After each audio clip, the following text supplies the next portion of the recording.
อุดมไซนครหลวงเวียงจันทน์ Channel ขอเชิญชวนบรรดาทานเข้าร่วมงานบุญประเพณีทรงเรือปวารณาติดพันกับปีท่องเที่ยวลาวปี 2024 ที่เมืองหุ่นแขวงอุดมไซระหว่างวันที่ 17 หาวันที่ 18 เดือนตุลาปี 2024 ประกอบด้วยหลายกิจกรรมคืองานการแข่งขันเรือประเภทยิงและประเภททราย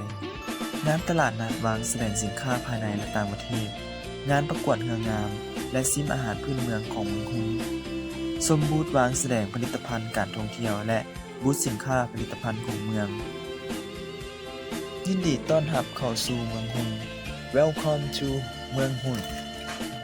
เที่ยวเมืองหุ่นเมืองวีรชนคนดุมัน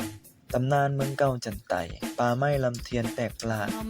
เที่ยวธรรมชาติตาดน้ำแหงตาดตะแลม่วนเอาแท้เสียงโอป่วนขันกะเลิงต้อยเกิงเบิ่งบุญทรงเฮือแซบเอาเหลือส้มซีนควายใส่หมากมาดอย่าลืมอย่าพลาดเชิญเที่ยวเมืองหุ่นวีรชน